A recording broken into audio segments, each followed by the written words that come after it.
31 अक्टूबर 2002 ये वो दिन था जब सुजैन और डैनियल पूरी रात पार्टी करने के बाद वापस अपने घर पर पहुंचते हैं। दरअसल ये दोनों भाई बहन थे और जैसे ही इन लोगों ने अपने घर पर पहुंचकर अपने घर का हाल देखा तो ये लोग पूरी तरह से सदमे में चले गए, क्योंकि किसी ने इनके घर पर अटैक किया था और अंदर इन दोनों के माता पिता बड़े ही भयंकर तरीके से मरे पड़े थे।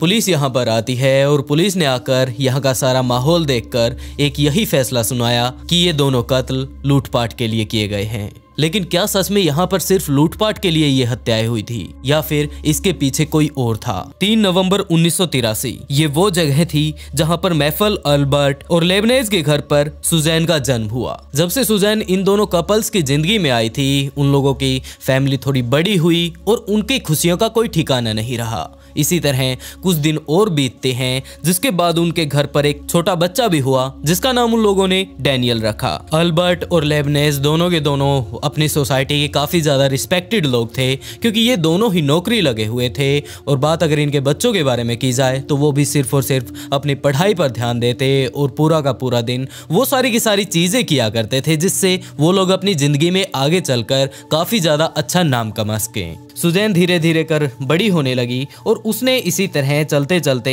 जर्मन हाई स्कूल से अपनी 12th कंप्लीट की और 12th कंप्लीट होते ही उसने पेंटिफिकल यूनिवर्सिटी से अपनी ग्रेजुएशन कंप्लीट करने की सोची। इसी दौरान उसने काफी सारे और क्लासेस भी लेनी शुरू की, जैसे कि बात अगर कराटों के बारे में की जाए या फिर डांस के बारे में की जाए, क्योंकि लड़कियों को अगर देखा जाए तो वो लोग डांस से काफी ज्यादा प्यार करती हैं। और इसी कराटे क्लास में उसकी मुलाकात क्रिस्टिन क्रेविनहोस से हुई। ये लोग कुछ ही दिनों बाद एक दूसरे के काफी ज्यादा नजदीक आ गए और इन लोगों के बीच प्यार बढ़ने लगा। और प्यार बढ़ने के बाद ये लोग बाहर घूमने के लिए जाने लगे। लेकिन हालात अगर क्रिस्टिन के देखे जाएं तो वो काफी ज्यादा गरीब था, लेकिन फिर भी सुजैन उससे काफी ज्यादा प्यार करती थी। और इसी तरह नए कॉलेज में जाकर उसके वहाँ पर काफ़ी सारे फ्रेंड्स बनते हैं, वहाँ पर वो काफ़ी सारे लोगों के साथ पार्टी करती है। और दूसरी तरफ बात अगर डैनियल के बारे में की जाए तो वो भी लगातार बड़ा हो रहा था। इसी तरह सारा का सारा इंजॉयमेंट चल रहा था। और सुजैन को अगर देखा जाए तो वो अपने कॉलेज जा रही थी, अपनी डांस क्लास में जा रही थी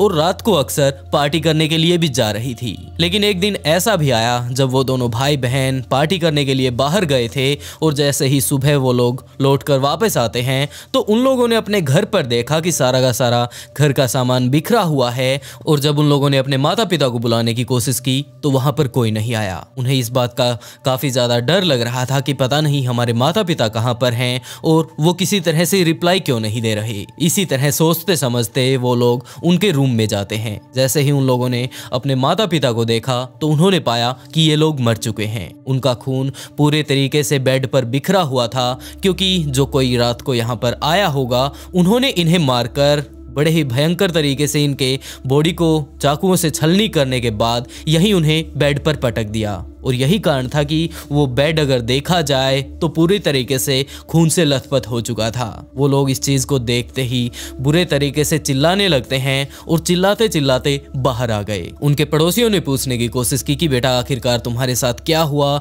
और तुम ऐसा क्यों कर रहे हो। तो उन्होंने सारा का सारा मामला बताया कि हम लोग पूरी रात से इस तरह पार्टी के लिए बाहर गए थे, लेकिन जैसे ही अब हम लोग आए हैं तो हमारा जो मेन डोर था वो खुला था और जैसे ही हम लोगों ने अंदर जाकर घर का माहौल देखा तो वो पूरी तरीके से बिगड़ा हुआ था। हमने अपने माता पिता को बुलाया लेकिन वो नहीं आए और उन्हें सारा का सारा मामला बताया कि हमारे साथ क्या बनी। तो देखते ही देखते उनके पड़ोस वालों ने पुलिस के पास कॉल किया और उन्हें बताने की कोशिश की कि यहाँ पर क्या कुछ घट चुका है। तो प्लीज आप लोग यहाँ पर आ जाइए और यहाँ पर आकर थोड़ा मामला संभाल लीजिए। पुलिस वहाँ पर आती है और पुलिस ने आते ही सारे के सारे एविडेंस इकट्ठा करने की कोशिश की और जाकर देखने की कोशिश की कि आखिरकार अंदर चल क्या रहा है। पुलिस जैसे ही अंदर घुसी तो उन्होंने पाया कि जो भी यहाँ पर ये दंपत्ति थे इन दोनों को मार दिया गया है और घर में जितना भी कैश था, जितना भी धन दौलत थी, वो सारी की सारी लूट ली गई है। तो पुलिस ने वहां पर मौजूद और सारी चीजों को भी देखने की कोशिश की और आखिर में उन लोगों ने ये सारे की सारी हालत देखकर इसी बात का अंदाजा लगाया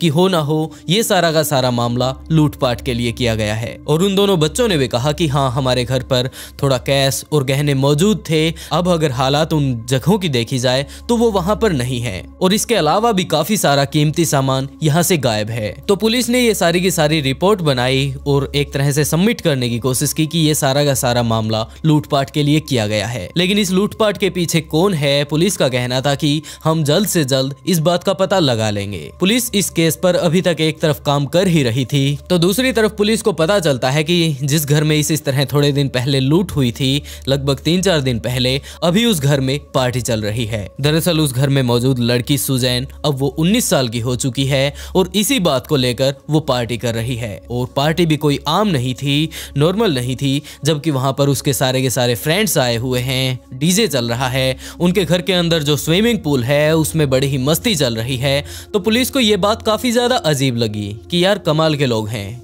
लगभग एक हफ्ता भी इस बात को नहीं हुआ है कि इनके घर पर डकैती हुई थी और इसमें इसके माता पिता की मौत हो गई और दूसरी तरफ ये लड़की अपने 19 साल का हो जाने पर जश्न मना रही है। वहीं उस लड़के को भी अगर देखा जाए, सुजैन का छोटा भाई, वो भी उस पार्टी में शामिल था। तो पुलिस के दिमाग में यही बात आई कि इन लोगों को तो इस बात का बिल्कुल भी अफसोस नहीं है कि इनके परिवार के साथ क्या हुआ है।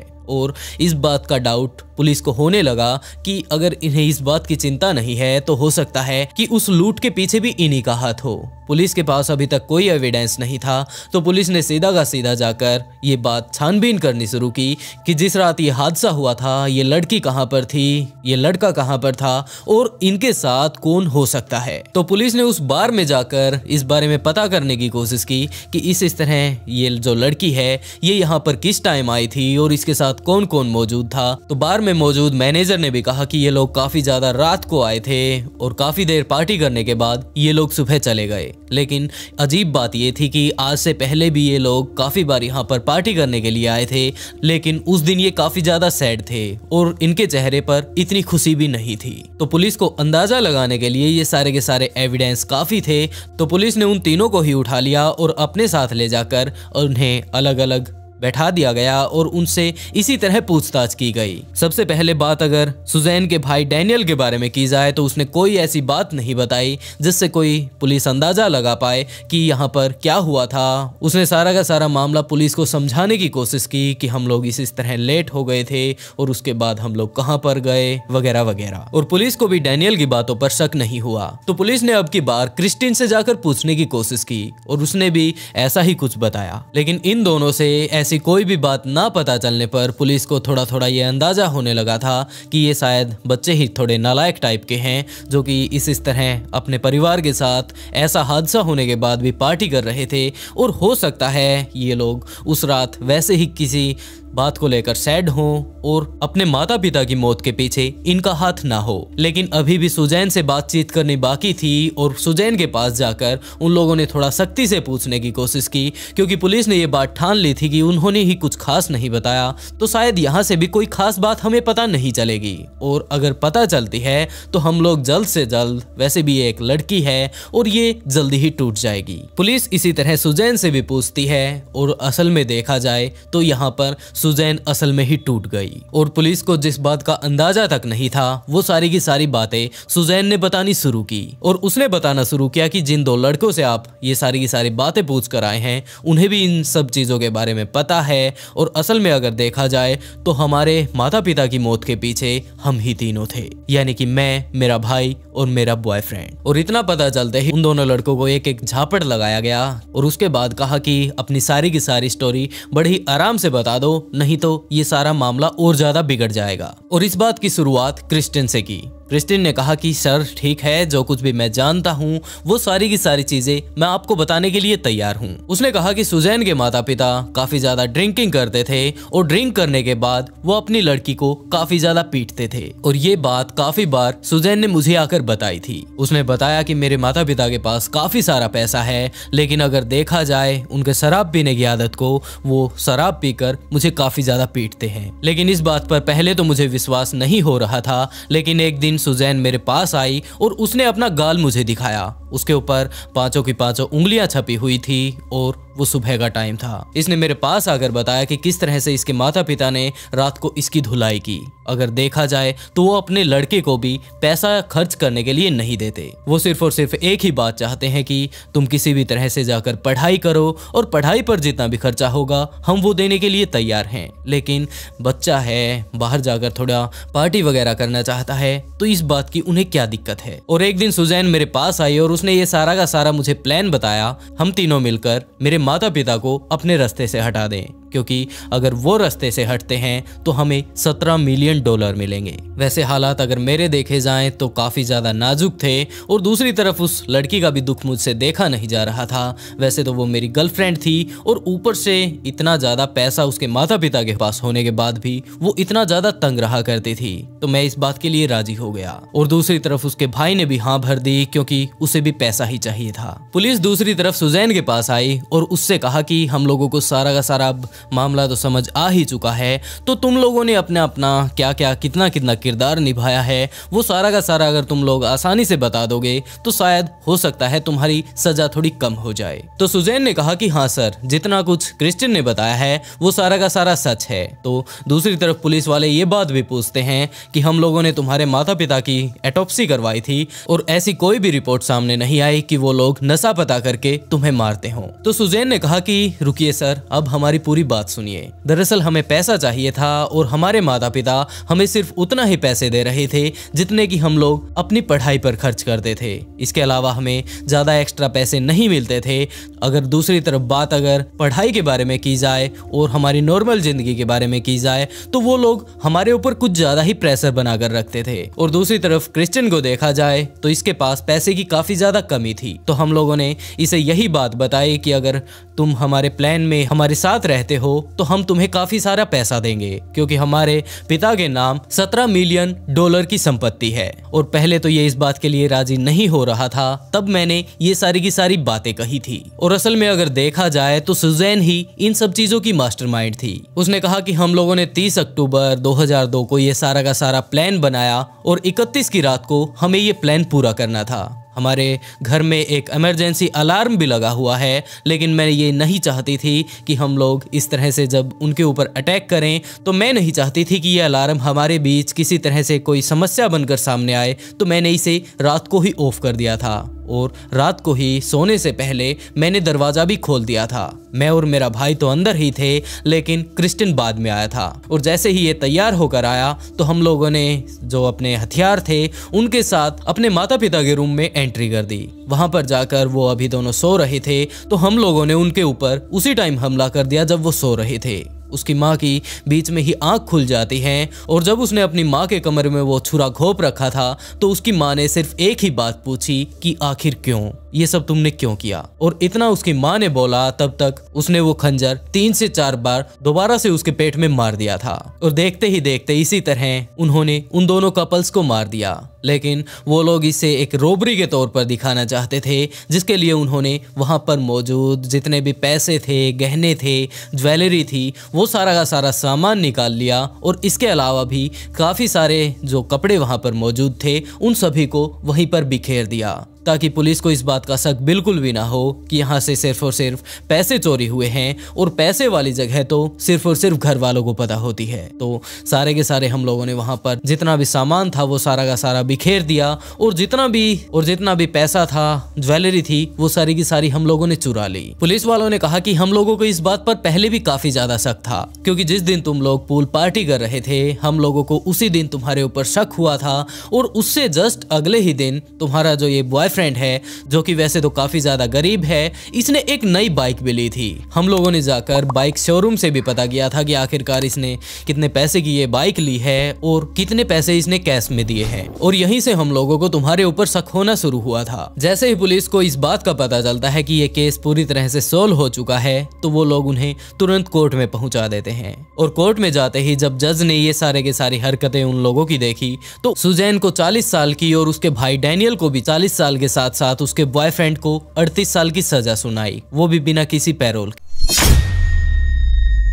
दोस्तों आज हम बात करने वाले हैं उन 3 लड़कियों के बारे में जो कि फ्लोरिडा घूमने के लिए गई थी। और जब वो लोग वहां पर चली गई तो उसके जाने के 3 या 4 दिन बाद तक वो अपनी फैमिली के टच में थी, उनसे बातें कर रही थी, लेकिन धीरे धीरे वो पूरी तरह से गायब हो गई। किसी को कोई अंदाजा नहीं कि वो कहां पर गई होंगी, उनके साथ क्या हुआ और अब वो कहां पर हैं। लेकिन ऐसा इनके साथ क्या हुआ था? दोस्तों ये घटना है अमेरिका के ओहायो के पश्चिमी तट पर बसे एक छोटे से शहर की, जो कि एक 600 से 700 लोगों का छोटा सा शहर था और इन लोगों को अगर देखा जाए तो ये सारे के सारे मीडियम क्लास के थे, जिसमें काफी सारे लोग खेती करते थे, छोटे मोटे व्यवसाय करते थे और इसके अलावा काफी सारे लोग वहीं पर मौजूद एक फैक्ट्री में काम किया करते थे। और साफ साफ अगर देखा जाए तो सारे के सारे मिडिल क्लास लोग थे जो कि हर रोज जाकर मेहनत करते और उसके बाद जो भी कुछ उन्हें मिलता उसी से वापस आकर अपने परिवार का काम चलाते। और उन्हीं में से एक थी रोजर फैमिली। इसमें माता पिता हेल और जॉन थे और इनकी 2 बेटियां 17 साल की मिशेल और 14 साल की क्रिस्टी थी। ये लोग भी अपना खेती करके ही काम चलाया करते थे। लेकिन बात अगर हेल और जॉन के बारे में की जाए तो ये दोनों कॉलेज में मिले थे। जब ये लोग पहली बार में आपस में एक दूसरे से मिलते हैं तो इन्हें एक दूसरे का साथ काफी ज्यादा पसंद आया और इसी तरह धीरे धीरे चलते चलते उन लोगों को आपस में प्यार हो गया। उसके बाद उन लोगों ने शादी की और वो लोग यहाँ सेटल हो गए। अब अगर देखा जाए तो उनकी 2 बेटियां हो चुकी हैं और अभी भी वो लोग अपने टाइम को बड़े ही खुशहाल तरीके से बिता रहे हैं। लेकिन ये फैमिली भी बिल्कुल वहाँ की और फैमिलियों की तरह काफी ज्यादा स्ट्रगल करती है और अपनी खेती करती है, जिसके बाद इनके पास थोड़े पैसे आ पाते हैं। लेकिन अभी भी काफी ज्यादा हालात टाइट चल रहे थे तो हेल ने डिसाइड किया कि यहाँ पर जो फैक्ट्री मौजूद है मैं वहां पर भी जाकर काम किया करूंगा और इसके अलावा हम लोग खेती तो कर ही रहे हैं तो हो सकता है वहां से जो पैसे आएंगे उससे हम लोग अपने बच्चों की और अच्छी परवरिश कर सकें। जॉन भी इस बात को जानकर काफी ज्यादा खुश हुई और उसने कहा कि जो हमारा जो खेती वाला काम है इसे तो हम लोग सुबह शाम भी कर लेंगे, हमारी दोनों बच्चियां और मैं इसे संभाल सकते हैं। आप अपना फैक्ट्री में जाकर थोड़ा काम देख लीजिए, वहां से अगर हमें पैसे मिलते हैं तो हमारी इससे काफी ज्यादा मदद होगी। हेल का भाई भी वहीं पर उनके घर के पास ही रहता था और अक्सर खेत में जाकर जब उसकी वाइफ अपने खेत में काम कर रही होती थी तो हेल के भाई की वाइफ भी उसके साथ लड़ाई करने लगती, क्योंकि उन लोगों के बीच अक्सर इस बात को लेकर फाइट होती रहती थी कि कभी कभार तो हेल के भाई की वाइफ कहती तुम लोगों ने हमारी जमीन काट कर हमारी तरफ काफी ज्यादा तुम आगे बढ़ चुके हो, तो कभी ये बात हेल की वाइफ उन्हें कहती और अक्सर इन लोगों के बीच इसी बात को लेकर लड़ाई होती रहती। एक दिन हेल जब फैक्ट्री से वापस आता है तो वापस आने के तुरंत बाद जॉन ने उसे सारा मामला बताया कि आज तो कुछ ज्यादा ही हमारी लड़ाई बढ़ गई थी और अपनी दोनों बेटियां भी वहीं पर थी और ये उस बात को लेकर काफी ज्यादा गुस्से में हैं। हमें जल्द ही कुछ ना कुछ ऐसा काम करना होगा जिसके चलते ये सारा का सारा निपटारा हो जाए, नहीं तो ये लड़ाई हर रोज इसी तरह चलती रहेगी। जॉन ने अपनी दोनों बेटियों से बात की और उन दोनों लड़कियों ने भी कहा कि ये हर रोज का मामला हो चुका है और हम लोग इससे तंग आ चुके हैं। हमारे अंकल आंटी हर रोज हमारे ऊपर ये इल्जाम लगाते हैं कि हम लोगों ने उनकी जगह को काटकर अपनी जगह में मिला लिया। तो जैसे ही अपने बच्चों की ये हालत जॉन ने देखी तो वो काफी ज्यादा सोच में पड़ गया कि ये अभी काफी ज्यादा छोटे बच्चे हैं और अभी से ये लोग इतनी ज्यादा परेशानी ले रहे हैं तो आगे चलकर इनका क्या होगा। तो इन्हें मुझे ज्यादातर इन चीजों में नहीं घसीटना चाहिए और कुछ ऐसा करना चाहिए जिससे ये लोग इस बात को भूल जाएं। तो हेल ने अपनी वाइफ से कहा कि हमारे बच्चे वैसे भी बाहर काफी ज्यादा कम घूम पाते हैं और आज इनका कुछ ज्यादा ही मूड खराब है और पिछले काफी दिनों से हमारे परिवार वालों से इनकी लड़ाई भी चल रही है और इन लोगों का मूड काफी ज्यादा खराब हो चुका है, तो तुम इन्हें कहीं बाहर घुमाने के लिए ले जाओ और कुछ दिनों का ट्रिप जब ये करके वापस आएंगी तो शायद इनका मूड फ्रेश हो जाए। जॉन को भी ये बात काफी ज्यादा पसंद आई और उसने हेल से कहा कि ये बात भी बिल्कुल ठीक है क्योंकि हम लोग अपनी बच्चियों के साथ कभी घूमने के लिए गए ही नहीं। तो हेल ने कहा कि मैं कहीं नहीं जाने वाला, बस तुम लोग जाओ और थोड़ा एंजॉय करके वापस आ जाओ ताकि इन लोगों का मूड भी थोड़ा ठीक हो जाए और तब तक सारा मामला शांत भी हो जाएगा। वैसे भी अगर हमारा पूरा परिवार चला जाएगा तो उसके बाद यहाँ पर खेतों को भी संभालना है, इसके अलावा मेरी फैक्ट्री को भी संभालना है, यहाँ पर एक व्यक्ति का रहना बहुत जरूरी है। जॉन ने कहा कि कोई बात नहीं, मैं ये बात समझ सकती हूँ। तो उसने जाकर तुरंत अपनी बच्चियों को बताया कि हम लोग इस तरह घूमने के लिए जा रहे हैं और तुम लोग कहाँ घूमना चाहोगी। मिशेल और क्रिस्टी को जब इस बारे में पता चला कि वो लोग इस तरह बाहर घूमने के लिए जा रहे हैं तो वो लोग काफी ज्यादा खुश हुए और उन लोगों ने कहा कि हम लोग फ्लोरिडा चलेंगे, वहां पर काफी सारी चीजें हैं, वो एक काफी बड़ा शहर है जहां सारी चीजें उपलब्ध हैं। वहां पर हम लोग जू में जाएंगे, काफी सारे मॉन्यूमेंट भी ऐसे वहां पर मौजूद हैं जो कि सच में ही काफी ज्यादा लाजवाब हैं और इसके अलावा वो लोग प्लानिंग बनाने लगते हैं। जॉन अपनी पूरी जाने की तैयारी करती है और देखते ही देखते सुबह तक उन लोगों ने सारी की सारी बैग पैक किए और वो लोग निकल पड़ते हैं अपने टूर के लिए। उनके पीछे से हैल ने भी अपना फैक्ट्री के साथ साथ खेत वाला काम भी संभाल लिया था और वो अपने काम में पूरी तरह से बिजी था। इसी तरह 3 से 4 दिन बीतते हैं, जिसके बाद हैल को जॉन की चिट्ठी मिलती है। उसने बताया कि ये बच्चियां काफी ज्यादा शरारती हैं, ये लोग मुझे काफी जगह पर घुमा चुकी हैं और अभी भी मेरा पीछा नहीं छोड़ रही। हम लोगों ने काफी सारे जू देखे, हिस्टोरिकल प्लेस देखे, फन फेयर देखा और काफी सारी और भी जगहों पर ये मुझे घुमा चुकी हैं और अभी भी रुकने का नाम नहीं ले रही। हैल भी इस बात को जानकर काफी ज्यादा खुश हुआ कि चलो, जैसे कि ये बच्चे मैंने भेजे थे वहां पर पूरी तरह से एंजॉय तो कर रहे हैं। लेकिन हैल को इस बात का अंदाजा बिल्कुल भी नहीं था कि ये जो चिट्ठी वो पढ़ रहा है, इसके बाद ऐसी कोई भी मुलाकात उसके अपने परिवार से नहीं होगी जिसमें वो उसके साथ बात कर पाए। क्योंकि 3 से 4 दिन और भी बीतते हैं और अब तक उसके परिवार को वापस आ जाना चाहिए था, लेकिन वो लोग नहीं आए। तो हैल ने यही सोचा कि उसकी वाइफ के साथ उसकी दोनों बच्चियां भी थी और पिछली बार जब उनका खत आया था तो उसने बताया था कि ये लोग कितना ज्यादा एंजॉय कर रहे हैं और काफी सारी जगहों पर घूमने की जिद कर रहे हैं। तो हो सकता है वो कुछ और जगहों पर भी घूमने के लिए चली गई हो और वहीं पर जाने के कारण वो लेट हो गई। तो उसने इस बात की ज्यादा चिंता नहीं की और जैसे ही 2 से 3 दिन और बीतते हैं तो अब हैल परेशान होने लगा। उसके दिमाग में यही बात आने लगी कि यार अब तक तो उन्हें वापस आ जाना चाहिए था और वो कहां पर रह गई होंगी। इसी बात की परेशानी को लेकर वो पुलिस के पास जाता है और वहां पर जाकर पूरा का पूरा मामला बताता है कि जनाब अभी तक उन्हें आ जाना चाहिए था और मैं पहले ही आप लोगों के पास 2 दिन लेट आया हूं, लेकिन अभी तक उनका कोई भी अता पता नहीं। और पुलिस ने भी इस बात पर ज्यादा ध्यान नहीं दिया क्योंकि उन्हें लग रहा था कि यार कोई फैमिली है, घूमने के लिए गई है, उनका लेट हो जाना बिल्कुल आम बात है। और परिवार वाले कभी कभी इस बात को काफी ज्यादा सीरियस ले लेते हैं। तो हमें कोई बात नहीं, वो लोग आ जाएंगे, हमें इस चीज पर इतना ज्यादा गौर नहीं करना चाहिए। लेकिन पुलिस भी पूरी तरह से एक्टिव तो तब हो गई जब फ्लोरिडा पुलिस ने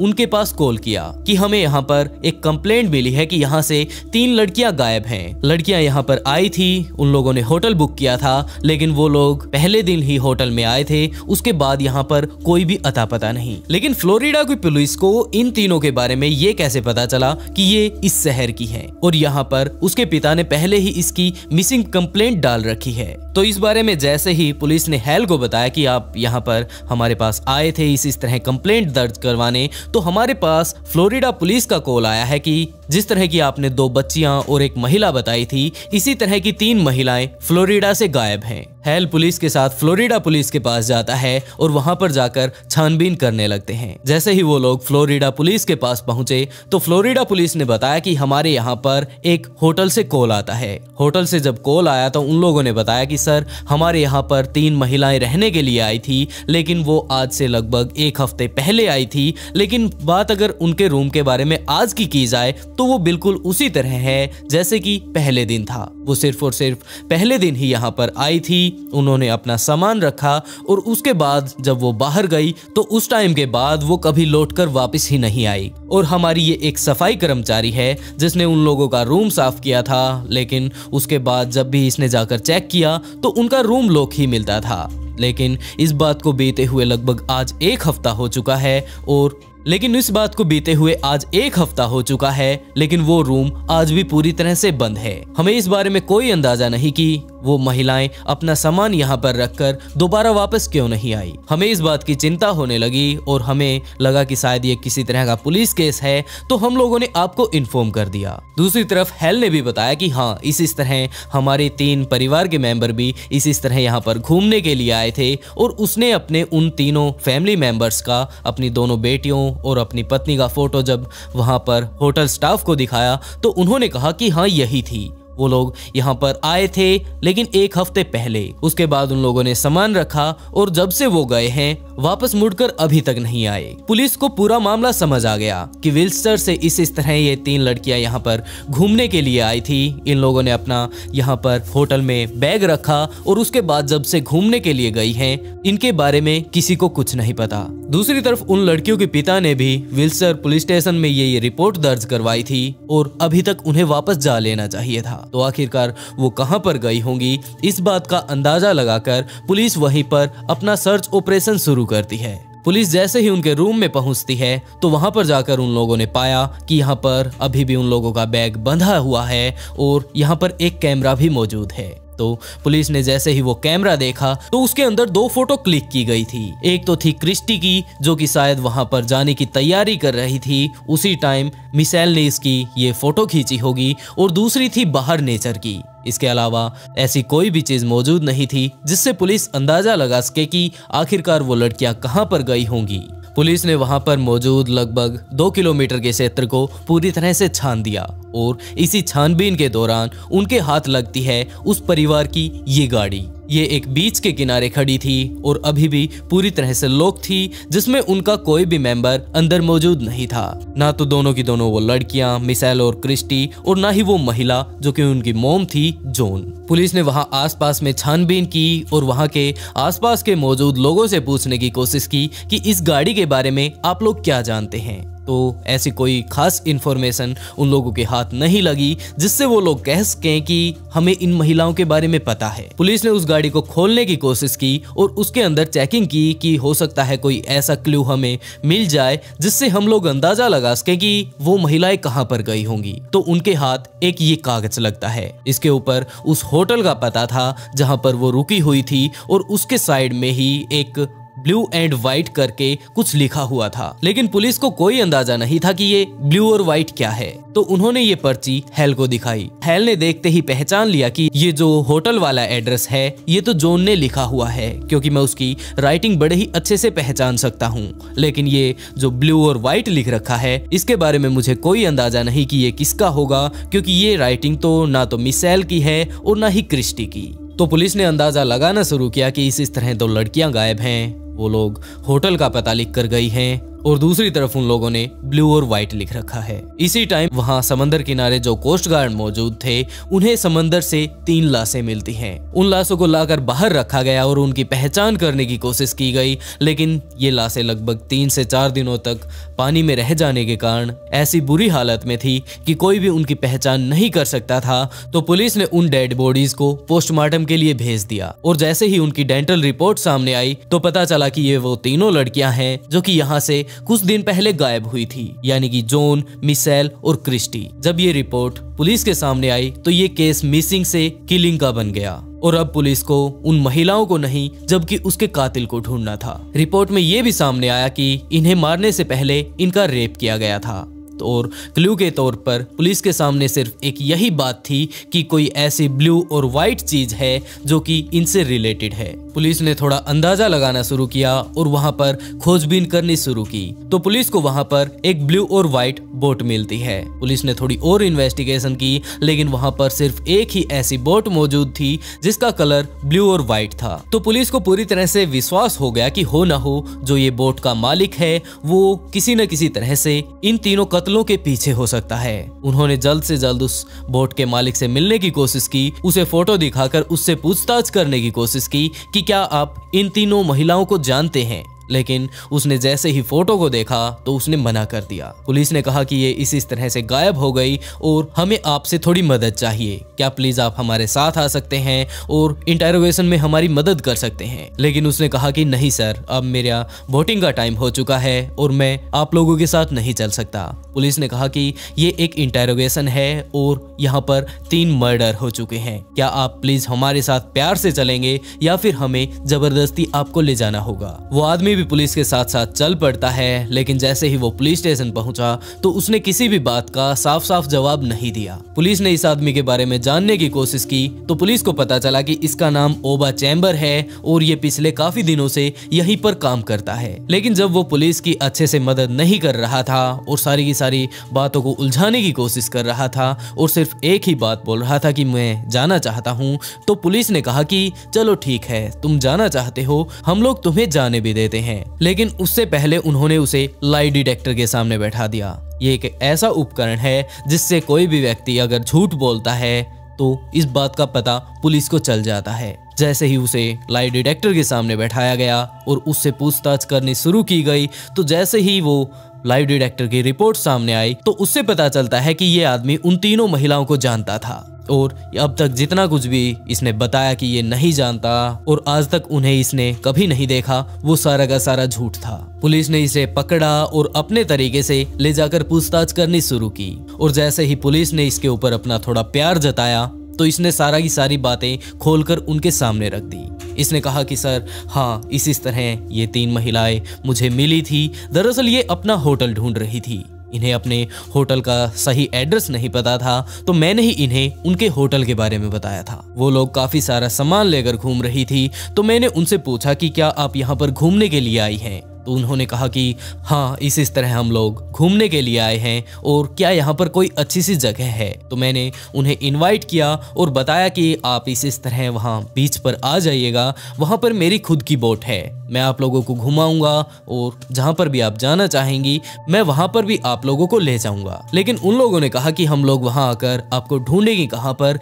क्योंकि बीच तो काफी ज्यादा बड़ा है। तो मैंने उन्हें कहा था कि मेरी ब्लू और वाइट कलर की एक बोट है और इस बीच पर अगर देखा जाए तो इस कलर की सिर्फ मेरी ही बोट है। आप लोग उस बोट के पास आ जाइएगा और उसके बाद तो आप जहां पर भी घूमना चाहेंगी मैं आपको घुमा दूंगा, क्योंकि अगर आप लोग रात के टाइम आती हैं, शाम को आती हैं, तो यहाँ पर सनसेट के टाइम घूमना काफी ज्यादा लाजवाब होता है। जिसके बाद वो लोग अपने रूम पर जाते हैं, वहां पर थोड़ी देर लेटते हैं और अपने शाम के घूमने की तैयारी करके अपनी गाड़ी में बैठकर इस बीच पर आ पहुंचते हैं। यहाँ पर आने के बाद जैसे ही ये लोग मुझसे मिलते हैं तो मैं इन्हें अपनी बोट में बैठाकर समंदर में ले गया।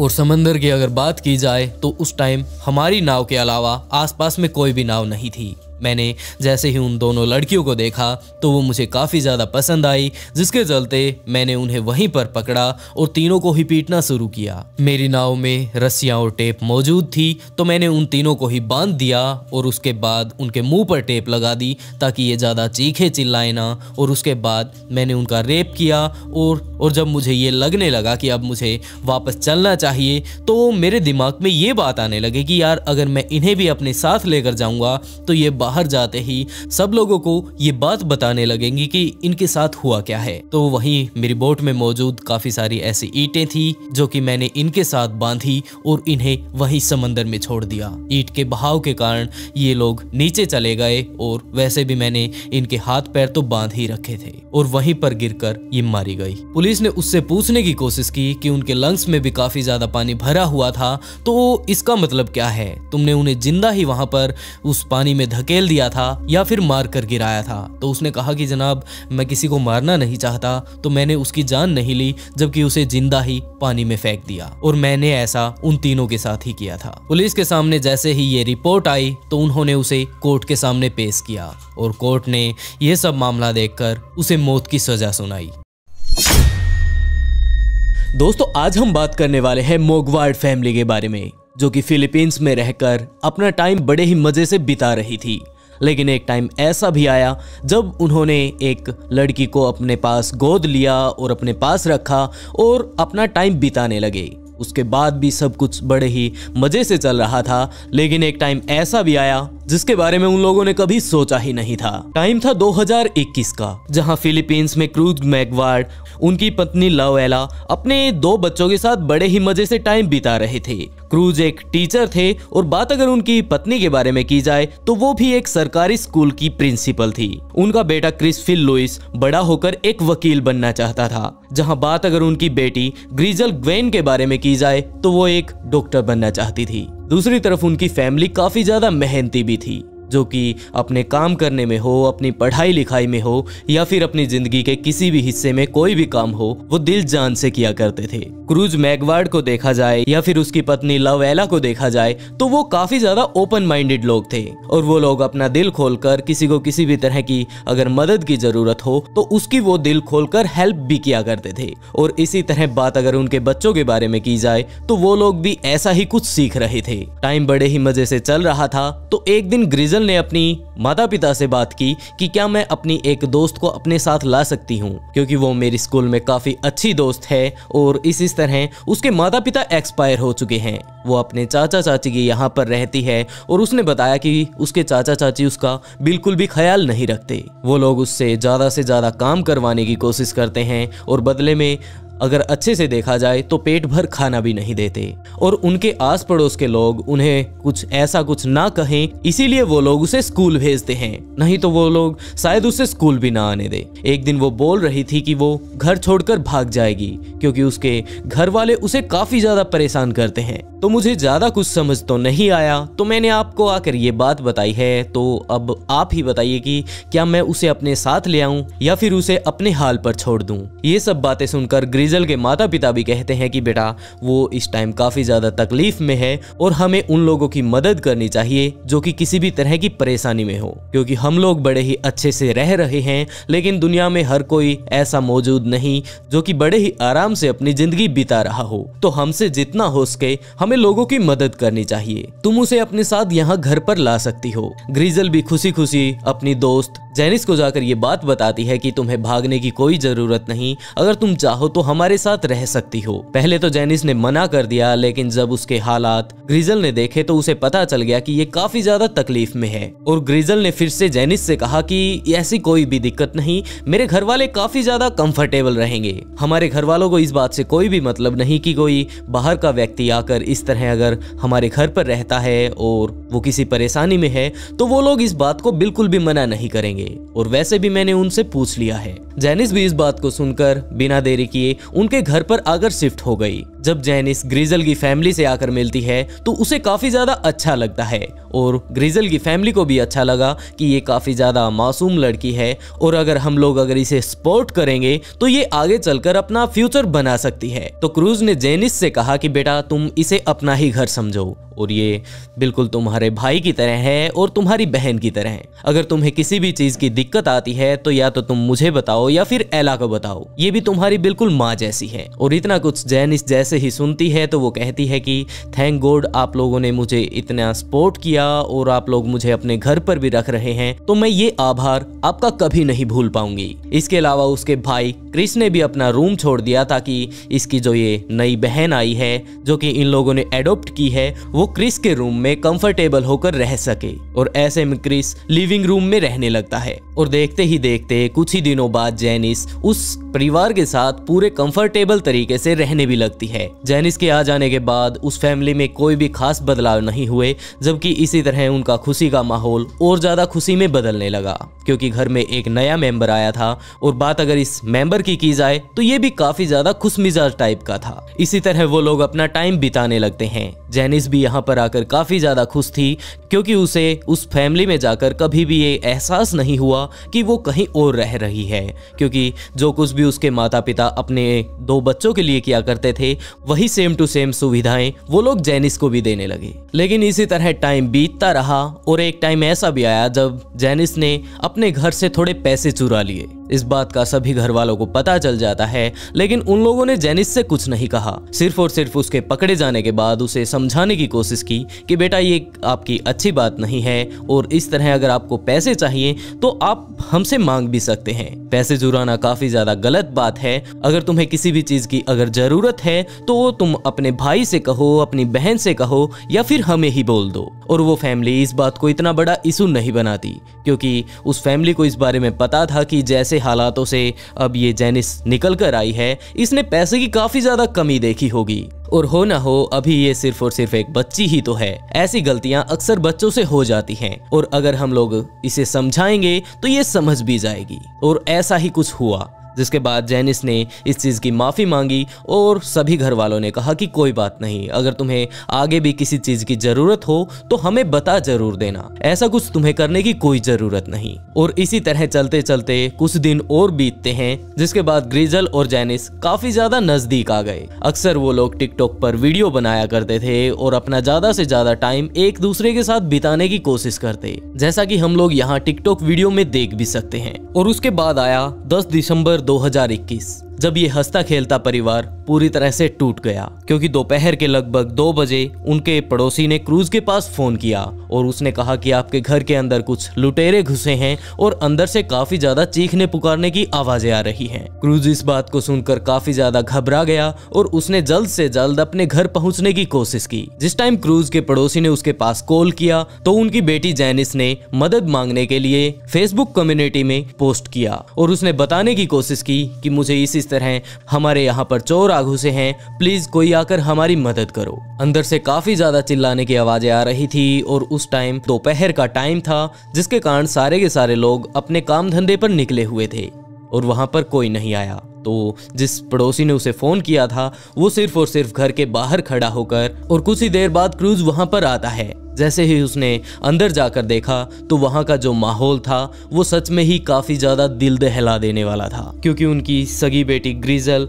और उनका बेटा क्रिस दोनों मारे जा चुके थे और अभी भी जैनिस का कोई पता ही नहीं था। इन सब चीजों को देखकर उसका पिता बड़े ही भयंकर तरीके से घबरा गया और वो जैनिस को चिल्ला चिल्ला कर बोलने लगता है कि क्या तुम ठीक हो, तुम कहां पर हो, प्लीज रिप्लाई करो। जैसे ही वो थोड़ा और आगे बढ़ते हैं तो उन्होंने जाकर अपनी बेटी ग्रिजल को चेक करने की सोची कि क्या पता ये बेहोश ही हुई हो और हो सकता है अभी ये बच जाए। तो जैसे ही वो ग्रिजल के पास पहुंचता है और उसे उठाकर चेक करने की कोशिश करता है तो उसे पता चलता है कि इसके सर को बड़े ही भयंकर तरीके से हथौड़े से फोड़ दिया गया है और ये मारी जा चुकी है। और दूसरी तरफ बात उसके बेटे क्रिस के बारे में की जाए तो उसके दोनों हाथ एक दरवाजे से बंधे हुए थे। क्रूज ये सब चीजें अभी देख ही रहा था कि तभी अचानक से बाथरूम से जैनिस बाहर आती है और वो काफी ज्यादा घबराई हुई थी और जैसे ही वो बाहर आती है तो वो जाकर क्रूज से लिपट जाती है और वो कहती है कि पिताजी, उन्होंने मेरे भाई को और मेरी बहन को मार दिया,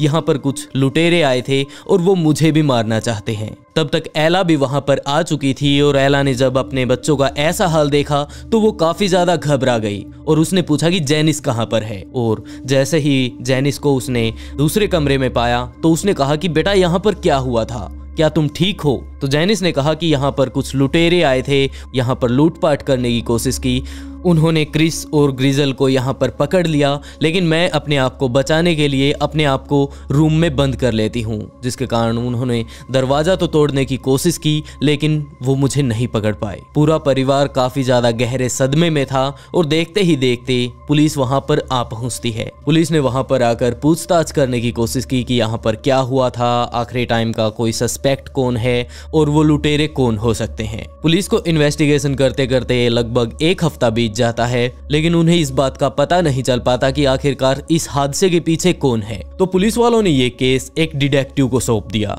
और डिटेक्टिव से पूछने की कोशिश की कि यहाँ पर क्या हुआ होगा, प्लीज इस बात का पता लगाइए। डिटेक्टिव ने इस केस पर लगभग 3 से 4 दिन तक काम किया और उसके बाद उसने कहा कि मैं जैनिस से बात करना चाहता हूँ, मैं उससे कुछ क्वेश्चन करना चाहता हूँ, क्योंकि काफी सारे मामले अभी भी यहाँ पर मौजूद हैं जो कि मुझे समझ नहीं आ रहे। पुलिस वाले इसी बात पर डिस्कस कर रहे थे कि ऐसा क्या मामला हो सकता है। तो डिटेक्टिव ने कहा कि जैनिस ने बताया था कि यहाँ पर लूट हुई थी, लेकिन इस बात का कोई भी एविडेंस यहाँ पर नहीं है कि इस घर से कोई चीज गायब हुई हो। तो जेनिफर को पुलिस स्टेशन लाया गया और उससे पूछताछ करनी शुरू की कि वो लोग कितने थे और किस तरह के दिखाई दे रहे थे और उनके बारे में तुम क्या जानती हो। और दूसरी तरफ डिटेक्टिव ने ये सवाल भी पूछा कि तुमने इस तरह ये कम्युनिटी जो फेसबुक पर डाली थी वो किस काम की थी, आखिरकार तुम्हारी फेसबुक प्रोफाइल देखकर कौन तुम्हारी मदद के लिए आ पाता, तुमने अपने पिता के पास कॉल क्यों नहीं किया, और ऐसे टाइम में आखिरकार इस तरह के रोने वाले इमोजी और डरने वाले इमोजी,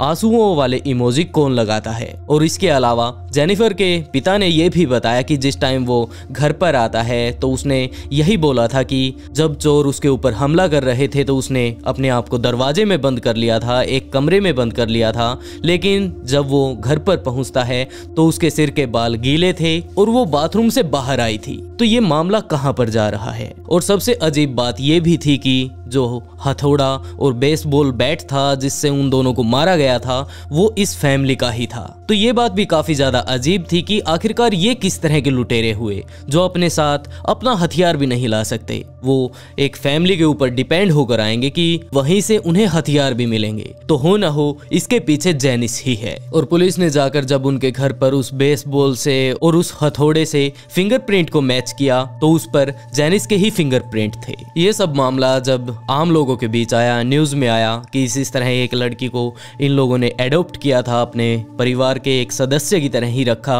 और आज उसी के ऊपर ये दावा किया जा रहा है कि इसने ही उस फैमिली के 2 बच्चों को बड़े ही बेरहमी से मार डाला। तो इस बात पर काफी सारे ऐसे लोग भी मौजूद थे जिनको विश्वास नहीं हो रहा था, और उन लोगों का कहना था कि ऐसा कैसे हो सकता है। इतने सबूत मिलना पुलिस के लिए काफी था। पुलिस ने जेनिस को अपने साथ लिया और पूछताछ के लिए लेकर गए और उसके सामने पेश किया कि हमें इस तरह के ये सब एविडेंस मिले हैं, अब इस बारे में तुम क्या कहना चाहोगी। और ऐसे हालातों को देखते हुए जेनिस ने कबूल किया कि उन दोनों को उसने ही मारा है।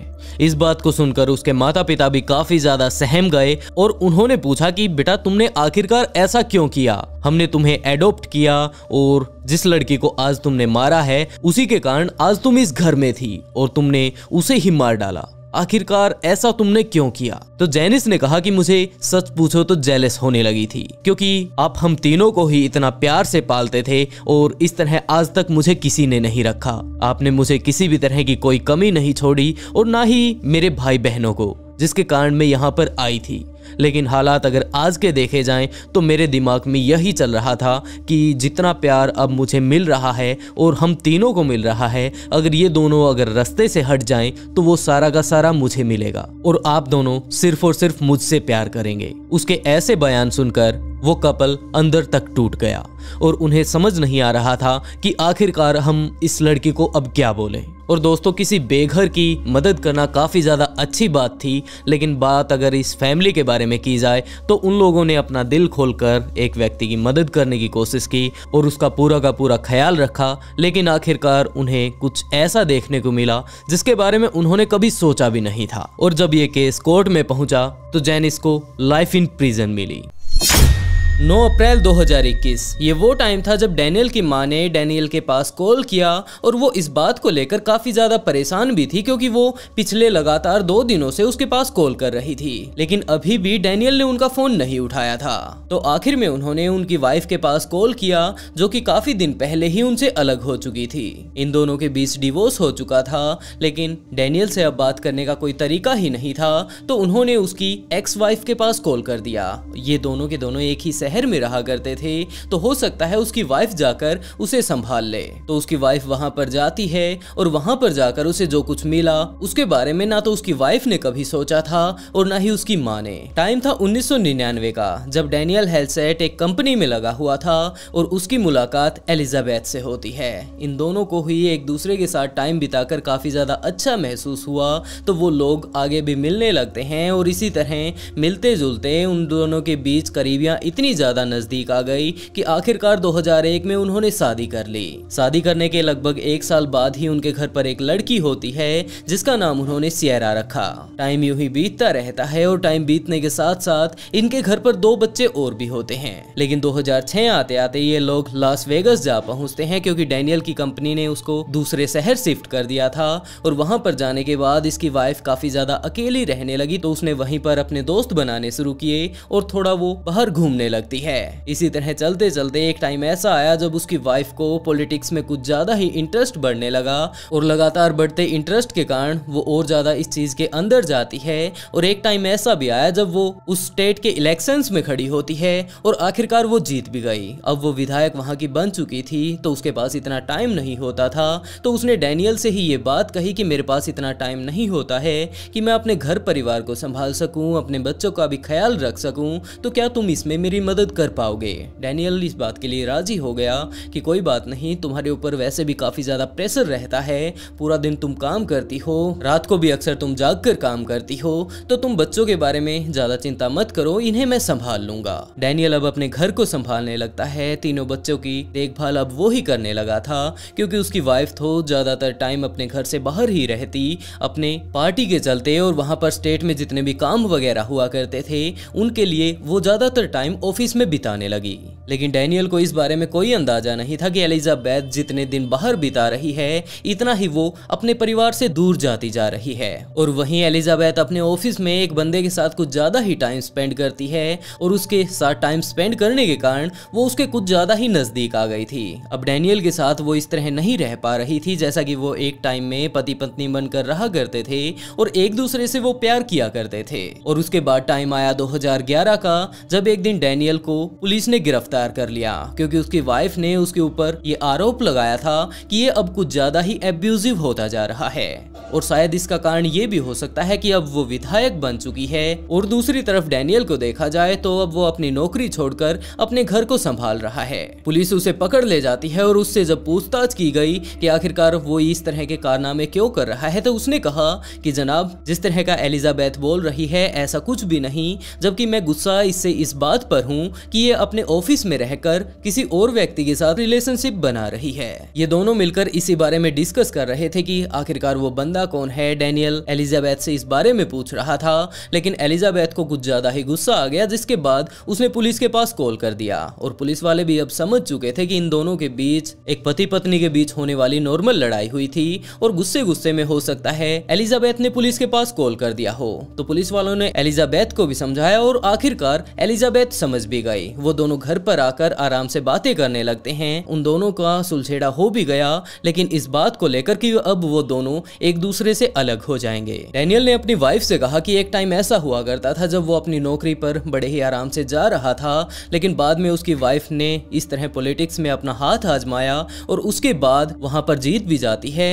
और उसकी खुशी के लिए डैनियल ने अपनी जॉब छोड़ दी और यहाँ पर आकर घर संभालने लगा ताकि वो बच्चों के पास रह पाए और एलिजाबेथ को बच्चों की चिंता ना हो। और आज के टाइम में वो ये बात बोल रही है कि वो उससे अलग होना चाहती है, लेकिन एलिजाबेथ इस बात के लिए नहीं मानती और उसने ये बात कही कि मैं बच्चों को भी अपने पास रखने वाली हूँ और तुमसे अलग होना चाहती हूँ। एलिजाबेथ ने डिवोर्स के लिए अप्लाई कर दिया और उन दोनों का डिवोर्स हो भी जाता है, जिसमें बच्चों की कस्टडी एलिजाबेथ के पास ही चली जाती है। और डैनियल यही बात सोचता है कि मैंने अपनी नौकरी भी छोड़ दी अपने परिवार के लिए, लेकिन आखिर में मेरे साथ इतना बुरा क्यों हुआ। वो इस बात को लेकर काफी ज्यादा फ्रस्ट्रेट हो गया और अपनी माँ के पास जा पहुंचता है और उन्हें सारी की सारी कहानी सुनाता है। डैनियल की माँ ने डैनियल से यही बात कही कि बेटा, जो कुछ होना था वो हो चुका है और तुम्हारे सोचने से या मेरे कुछ बताने से कुछ भी बदलने वाला नहीं है। मैं अब तुम्हें सिर्फ एक यही राय दे सकती हूँ कि तुम भी अब अपनी जिंदगी में आगे बढ़ो, इसके अलावा तुम्हारे पास कोई रास्ता भी नहीं है। डैनियल अपनी माँ की बात समझ भी चुका था और वो जाकर फिर से जॉब वगैरह करने लगता है और अपनी एक दोस्त थी उसके पास जाकर रहने लगता है, क्योंकि उसके पास अब इतने पैसे नहीं थे कि वो खुद का एक घर खरीद पाए। और एलिजाबेथ के साथ उसका डिवोर्स हो चुका है तो वो उसके साथ तो रह ही नहीं सकता। तो डैनियल अपनी एक दोस्त के साथ जाकर रहने लगता है और वहीं पर रहकर वो एक नौकरी भी करने लगता है। इस बात को बीते हुए लगभग 1-1.5 साल ही बीता होगा कि दूसरी तरफ एलिजाबेथ ने भी अपने विधायक वाले पद से इस्तीफा दे दिया, क्योंकि उसका कहना था कि इस पद के कारण वो अपने परिवार को टाइम नहीं दे पाती और यही कारण है कि वो अपने परिवार से लगातार दूर होती जा रही है। उसका परिवार पहले ही टूट चुका है, अब उसके पास उसके सिर्फ बच्चे बचे हैं और वो इन्हें नहीं खोना चाहती। और यहाँ पर अगर ऑफिस में ही वो काम करती रहती है तो वो अपने बच्चों को अब टाइम नहीं दे पाएगी। ये बात बोलकर वो वहां से इस्तीफा दे देती है, लेकिन अभी तक उसने एक अपना नया बॉयफ्रेंड बना लिया था जिसके साथ वो अपने बच्चों को लेकर सेटल हो जाती है।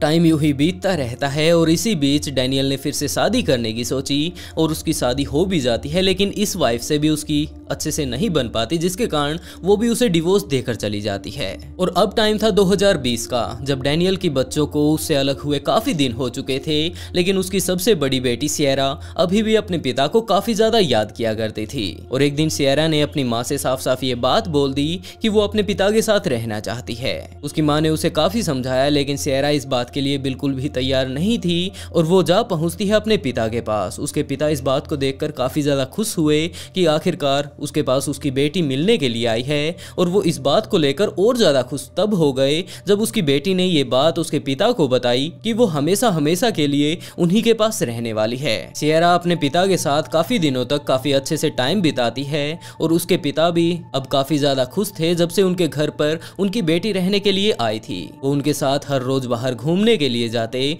और जब भी सियरा जहाँ पर भी जाना चाहती उसके पिता डैनियल उसे वहीं पर घुमाने के लिए लेकर भी जाते, क्योंकि डैनियल को ये बात फील हो रही थी कि उसे अपनी जिंदगी में जो कुछ भी चाहिए था अब वो उसे मिल चुका है। सियरा अपने पिता के साथ रहकर काफी ज्यादा खुश थी, लेकिन इसी बीच उसकी मुलाकात एरन गुरेरा नाम के एक लड़के से होती है जो कि अभी 18 साल का था। सियरा और एरन जब एक दूसरे से मिलते हैं तो उन्हें भी एक दूसरे से काफी ज्यादा प्यार हो गया, जैसा कि एक टाइम में उनके माता पिता को हुआ था। वो दोनों एक दूसरे को डेट करते हैं और कुछ ही दिनों में वो एक दूसरे के काफी ज्यादा नजदीक आ गए। वो एक दूसरे से इतने ज्यादा प्यार करने लगे थे कि सियरा को एरन के अलावा और एरन को सियरा के अलावा कोई दिखाई दे ही नहीं रहा था। सियरा की मुलाकात जब से उसके बॉयफ्रेंड से हुई थी, डैनियल को ये बात पता चलने लगी थी कि उनकी बेटी में काफी सारे चेंजेस आने लगे हैं। पहले एक टाइम ऐसा हुआ करता था जब शाम हो या फिर सुबह हो वो दोनों साथ बैठकर नाश्ता किया करते थे, डिनर किया करते थे, लेकिन आज के टाइम में अगर देखा जाए तो सियरा पूरा का पूरा दिन मोबाइल में घुसी रहती है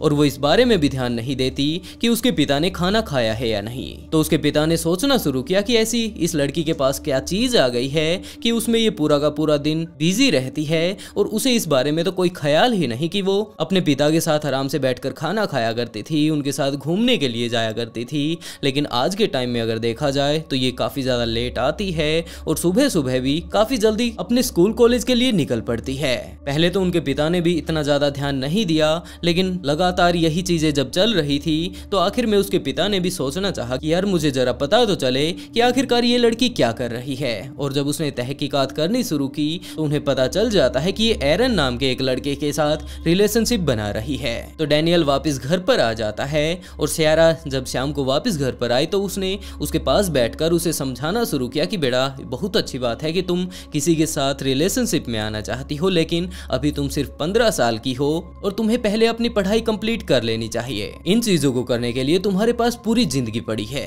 तो सियरा ने अपने पिता को समझाना शुरू किया कि एरिक काफी ज्यादा अच्छा लड़का है और वो उसे काफी ज्यादा पसंद करती है और एरिक भी उसका काफी ज्यादा ख्याल रखता है। डैनियल समझ सकता था कि अभी ये लड़की अपनी टीन एज में है और इसकी बॉडी में काफी सारे हार्मोन्स चेंजेस आ रहे हैं और यही कारण है कि ये लड़की उस लड़के की तरफ और वो लड़का इस लड़की की तरफ इतने ज्यादा अट्रैक्ट हो रहे हैं। तो डैनियल ने अपनी बेटी को समझाना शुरू किया कि मैं तुम्हें मना नहीं कर रहा हूँ, लेकिन पहले तुम्हें अपनी पढ़ाई कंप्लीट कर लेनी चाहिए, उसके बाद तुम्हारी पूरी जिंदगी पड़ी है, तुम आगे चलकर किसी के साथ भी रिलेशनशिप में आ सकती हो। लेकिन सियरा के समझ में ये बात आती है कि उसके पिता शायद इस बात को कभी समझ ही नहीं पाएंगे कि आखिरकार उन दोनों के बीच कितना ज्यादा प्यार है। तो वो अपने पिता के साथ ज्यादा बातें नहीं करती है और वापस अपने रूम में चली जाती है। अगली सुबह सियरा फिर से अपने स्कूल के लिए जल्दी जब निकल पड़ती है तो उसके पिता डैनियल ने फिर से ये बात समझानी शुरू की कि बेटा इतना जल्दी जाने की कोई जरूरत नहीं, आराम से जाना और शाम को भी टाइम से वापस आ जाना। और सियरा उन्हें ओके बोलकर वहां से चली जाती है। लेकिन शाम को फिर से सियरा उसी टाइम आई जब उसे काफी ज्यादा लेट हो चुका था। तो डैनियल ने एरिक के घर वालों के बारे में पता करना शुरू किया और वो जा पहुंचते हैं उसके माता पिता के पास और उन्हें जाकर सारी की सारी बातें बताती है। और वैसे भी अगर देखा जाए तो अभी ये बच्चे हैं, इन्हें रिलेशनशिप के चक्कर में अभी नहीं पड़ना चाहिए। इसी बात पर एरन के घर वाले भी राजी हो गए और उन्होंने भी यही बात कही कि अभी ये काफी ज्यादा छोटे हैं तो हम लोगों को इन्हें एक दूसरे से दूर ही रखना चाहिए। एरन के घर वाले एरन को समझाते हैं और दूसरी तरफ डैनियल सियरा से कहता है कि उसे एरन से आज के बाद नहीं मिलना है। सियरा फिर से अपने पिता को समझाने लगती है, लेकिन फिर भी डैनियल जब नहीं मानता तो सियरा ओके बोलकर फिर से वहां से चली जाती है और इस बारे में एरिक से बातें करती है। एरिक ने भी ये बात कही कि तुम्हारे पिता हमारे घर पर आए थे और मेरे घर वाले भी यही बात बोल रहे हैं कि अभी हमें एक दूसरे से दूर हो जाना चाहिए, हम लोग अपनी पढ़ाई कंप्लीट कर लें, उसके बाद हम लोग रिलेशनशिप में आ सकते हैं। Welcome back to our YouTube channel. After Day 3 after murdering somebody. Whoa! Don't put that on the camera. It was worth it. And we had sex a lot today. It was worth it. I got plenty of sex. So I was payment for doing it. And no bleeding this time. We got through that. We overcame.